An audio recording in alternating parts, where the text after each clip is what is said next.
Hello everyone और नमस्कार आप सभी को and welcome to another review of the another chapter of book truth without apology. तो आज जो हम स्टार्ट करेंगे वो करेंगे चैप्टर नंबर 7 जिसका नाम है catching your self red handed, मतलब अपने आप को रंगे हाथ पकड़ो। तो जैसे कि अगर मान लो किसी के घर में चोर घुस जाए तो क्या करते हैं, पुलिस बुलाते हैं ना, और देखते रहते हैं कि कहाँ जा रहा है वो, खुद तो छुप जाते हैं। बस सेम चीज वैसे ही इस चैप्टर में बताएगी है। जब मन आपका ऐसी कोई हरकत करता है ना, तो कैसे उस चीज को डील करना है, इस चीज के बारे में इस चैप्टर में बताया है। पहले मैं आचार्य जी के शब्द बताऊंगा जो इस चैप्टर में लिखा है, उसके बाद मेरी अपनी थॉट्स और उसके बाद थोड़ी सी प्रैक्टिकल एडवाइस। काफी अच्छा चैप्टर है ये और काफी हेल्प कर सकता है आपकी इन योर डेली लाइफ। तो स्टार्ट करते हैं हम। तो आचार्य जी बोलते हैं कि जब भी आपका मन, जो फैंटेसीज होती है मतलब कल्पनाएं आपकी जो भी आपने की होती हैं कि ऐसा होगा वैसा होगा, जब भी मन इस चीज में चले जा रहा है ना, तब उसे पकड़ो। पकड़ो कैसे? उसे देखो, उस मोमेंट पे ही उसे देखो। इससे होता क्या है ना कि धीरे धीरे जो मन है वो अपनी जो ताकत है ना, वो उसकी ताकत कम होती रहती है। क्यों होता है ऐसा? क्योंकि जितनी भी ये जो हिडन टेंडेंसीज होती है, मतलब ये जो छुपी हुई कल्पनाएं होती हैं, ये छुपी छुपी हुई ये सारी फीलिंग्स होती है ना, ये तभी तक होती हैं हमारे अंदर जब तक हम उन्हें देख नहीं रहे होते हैं। क्योंकि रैंडमली मतलब एकदम से आती हैं और एकदम से चली जाती हैं हवा के झोंके की तरह, हमें पता भी नहीं लगता क्योंकि हमारा कंट्रोल तो होता नहीं है। तो इसीलिए आचार्य जी बोलते हैं कि शाइन लाइट ऑन देम, मतलब इनके ऊपर लाइट फेंको और ये खुद ही भाग जाएंगी। तो इसमें एक एग्जाम्पल जो आचार्य जी ने दिया है, मतलब है तो ये लाइन लेकिन मैं इसको एग्जाम्पल की तरह दूंगा। जैसे मान लो आपका कोई दोस्त है ऑन इंस्टाग्राम है, मान लो उसने नई गाड़ी खरीदी या किसी ने नई बाइक खरीदी, तो एकदम से जेलसी नहीं आती दिमाग में कि यार मतलब इसने ऐसा लिया। आता है ना दिमाग में हल्का सा, कि हल्का सा कि कई लोगों को तो बहुत ज्यादा आता है कि ऐसा है वैसा है। लेकिन फिर हमारे दिमाग उस चीज का रीजन भी दे देता है। जैसे मान लो कि क्या पता लोन पे लियो, क्या पता ईएमआई पे लियो, क्योंकि हम अपनी उस जेलसी को जस्टिफाई भी करने पे लगे होते हैं। तो वो चीज आचार्य जी ने बोली कि ये जो जितने भी आपकी थॉट्स आ रही हैं, जैसे आपकी जेलसी है, आपकी एंजाइटी है, उनको सिर्फ देखो, उनको क्लियरली देखो, ऑब्जर्व करो उन्हें। जैसे ही आप ऑब्जर्व करोगे उन्हें, तो जो उनकी पावर है जो आपके दिमाग को ऑक्यूपाई करने की, वो कम हो जाएगी। और ये जो मेथड है ये काफी सिंपल है, इसीलिए ये काफी बोरिंग भी लगेगा कुछ लोगों को। कुछ लोगों को लगेगा कि सिर्फ ऐसे देख के ही क्या हो जाएगा, मतलब कई लोग होते हैं ना, जैसे कुछ लोग बोलते हैं कि देख के क्या हो जाएगा, चेंज तो लानी पड़ेगी। तो आचार्य जी बोलते कि देखो सिर्फ, और ये इतना सिंपल मेथड है इसलिए ही बहुत सारे लोग इसे नहीं करते हैं। लेकिन एक बार आप खुद को देखोगे तो आपका जो रेस्टलेस माइंड है, ये जो एंजाइटी में रहने वाला माइंड है, सोचते रहने वाला दिमाग है, इस पे मन अपने जो ताकत है वो खो देगा धीरे धीरे। तो अब आचार्य जी ने एक बहुत ही ज्यादा जो इम्पोर्टेंट क्वेश्चन है, जो बहुत सारे गुरुओं ने बोला होगा आज तक लेकिन कोई ढंग से बताता नहीं है, ये बात है कि what does it means to look within. बोलते हैं ना अपने अंदर झांको, अपने अंदर झांको, अपने अंदर झांको। पर ये जो अपने अंदर झांकना है ना, झांकें क्या, इस चीज के बारे में कोई नहीं बताता। तो ये लाइन यहाँ पे लिखी हुई है, it means to look at one's impulses. Impulses मतलब जैसे एकदम गुस्सा आ जाना, एकदम लस्ट आ जाना, वो एकदम काम वासना आ जाना, मतलब एट योर ओन फीलिंग्स, एकदम गुस्सा आ जाना, एट योर ओन थॉट्स, जो एकदम दिमाग में कोई सोच आ जाना किसी चीज के प्रति अच्छी या बुरी, एट योर ओन डिजायर्स, जो आप जिस चीज को आप चाह रहे हो उस चीज को देखो, एंड योर एक्शंस, और जो आप अभी कर रहे हो। जैसे मान लो काम है आपका पढ़ना, लेकिन आप वो लेटे हुए और दिमाग में चला है कोई फिल्म। तो विद इन लुक करने का मतलब यही होता है कि लंबी सांस लो और देखो हर एक चीज को कि मैं कर क्या रहा था, कर क्या रहा हूं, करना क्या चाहिए और सोच क्या रहा हूं, और क्या फीलिंग एसोसिएटेड है उस चीज के साथ। इस चीज के बारे में सोचोगे तो this is what the looks with in means. और कुछ नहीं होता विद इन, सिर्फ यही चीज है, अपने अंदर देखना।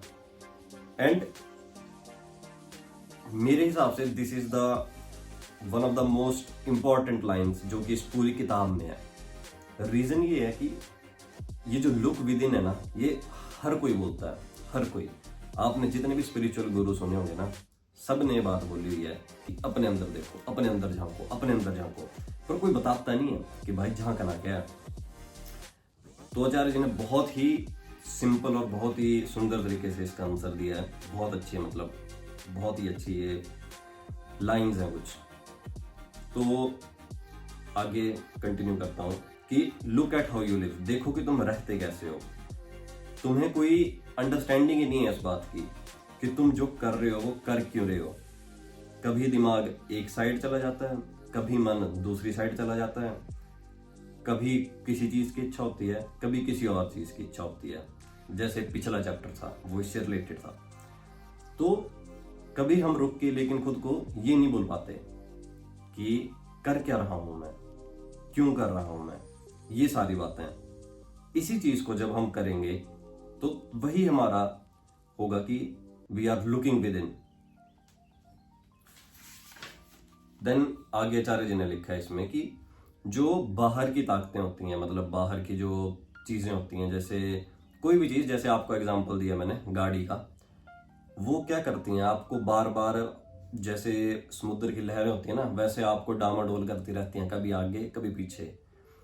यही आपकी टेम्पटेशंस बन जाती हैं। टेम्पटेशंस का मतलब होता है जैसे किसी चीज को लेने की इच्छा या किसी चीज की इच्छा, जैसे मान लो मीठा खाने की इच्छा, एग्जाम्पल दे रहा हूँ सिंपल सा।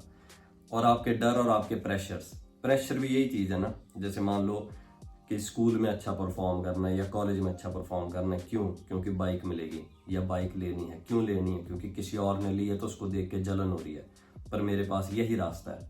तो ऐसे माइंड जो है वो कभी यहां से वहां रहता है और फिर कंफ्यूज्ड भी रहता है और फिर थक भी जाता है। ऐसा ही होता है ना। अगर आपने कभी ध्यान दिया हो तो पहले कोई बात है जो आपको पकड़ेगी, फिर आप वो दिमाग को आगे पीछे लेते जाएगी और फिर 1-2 घंटे बाद आप इतने थक जाओगे, या तो सो जाओगे या तो रील देखने लग पड़ोगे या यूट्यूब देखने लग पड़ोगे।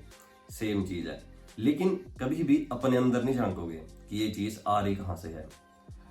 तो remember the functioning of the mind is understood by watching the mind. मतलब आचार्य जी बोलते हैं कि जो दिमाग का काम होता है ना, खासकर मन का जो काम है ना, वो तभी तुम्हें समझ आएगा जब तुम उसे देखोगे। जैसे साइंस में आज तक जितनी भी डिस्कवरीज हुई हैं, जितने भी लॉज बने हैं, वो ऑब्जर्वेशन, मतलब देख के बने हैं, टिक के देख के बने हैं। वो ऐसे नहीं बने हैं कि हाँ एक दिन दिमाग में आए और बन गए, नहीं। वो ऑब्जर्व करिए इंसानों ने बैठ के, टिक के। तो वैसे ही खुद को ऑब्जर्व करो। और एक बार जब तुम ऑब्जर्व करोगे तो तुम्हारी जो ईगो है वो विद टाइम धीरे धीरे डिसॉल्व होना स्टार्ट हो जाएगी। क्योंकि ईगो यही तो होती है, किसी ने कुछ लिया है उस पर जेलसी आ गई, किसी ने कुछ किया उस पर गुस्सा आ गया, तो ये सारी चीजें ईगो में ही तो आती हैं कि मैं पीछे क्यों रह गया या मेरे पास कोई चीज नहीं है, वो चीजें।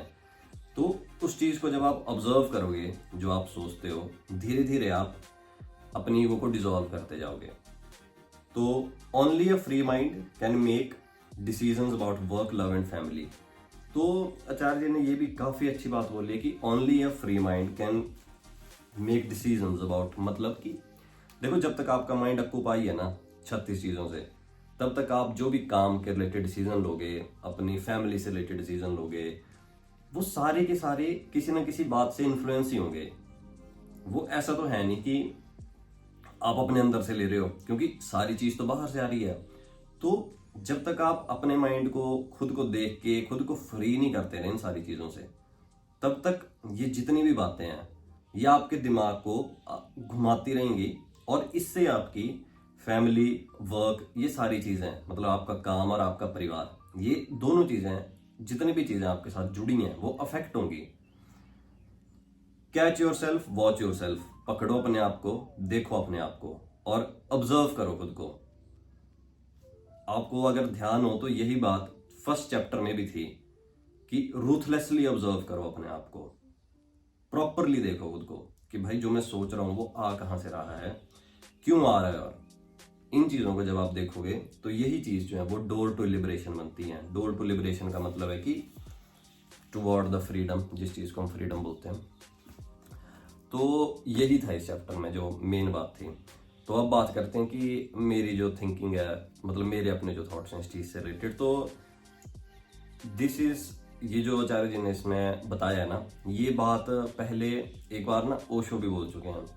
तो ओशो भी ऐसी बात बोलते थे कि अपने मन को देखो, जो भी तुम्हारे अंदर फीलिंग आ रही है, गुस्सा आ रहा है, काम वासना आ रही है, कोई भी चीज़ आ रही है, उस चीज़ को देखो।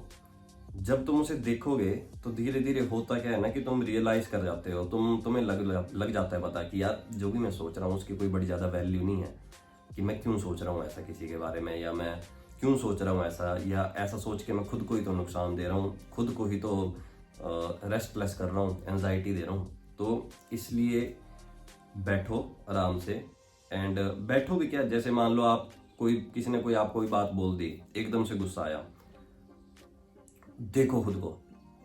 एंड प्रैक्टिकल एडवाइस क्या है, देखो खुद को कि मान लो किसी ने कोई बात बोल दी एंड आपको गुस्सा आ गया, या मान लो आपके किसी दोस्त ने इंस्टाग्राम पे कोई नई गाड़ी या बाइक डाल दी, बैठ जाओ, लंबी सांस लो एंड जस्ट देखो अपने आप को कि हाँ भाई जी आ रही, मेरे को जेलसी आ रही है।